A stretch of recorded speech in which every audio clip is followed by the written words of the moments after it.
Баршаңызға ассалому алейкум. Всем доброго дня, мир вашему дому. Нам прислали видео и сказали, это одно из самых теплых видео про Казахстан, которое вы сегодня увидите. Давайте посмотрим вместе и честно скажем, почему этот ролик цепляет до мурашек. Давайте. Еще раз. Менің әке. Слушай, менің әкем орыс. Уже с первых секунд цепляет не просто ребенок, а сама атмосфера. Русский отец учит сына казахскому языку. И это не просто урок, это про уважение, про связь, про культуру. Менің әке. Аке, называй же меня. Әке. Менің әкем орыс.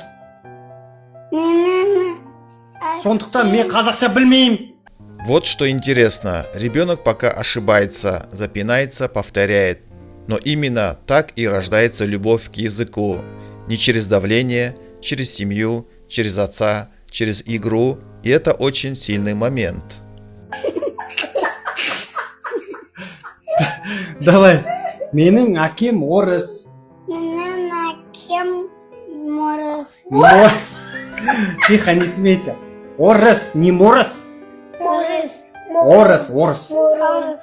Смотрите, сколько тепла в этом простом эпизоде. Здесь нет пафоса, нет лозунгов. Отец просто терпеливо учит ребенка языку страны, где он живет. И иногда такие простые сцены говорят о народе больше, чем большие речи. Орыс. Тихо, давай. Менің әке. Акем. 4 Әкем. буквы. Менің әкем орыс. Менің әкем орыс. Вот это уже сильный момент. Слышите, как ребенок произносит увереннее? Это не только про язык, это про идентичность, про уважение к земле, на которой растешь.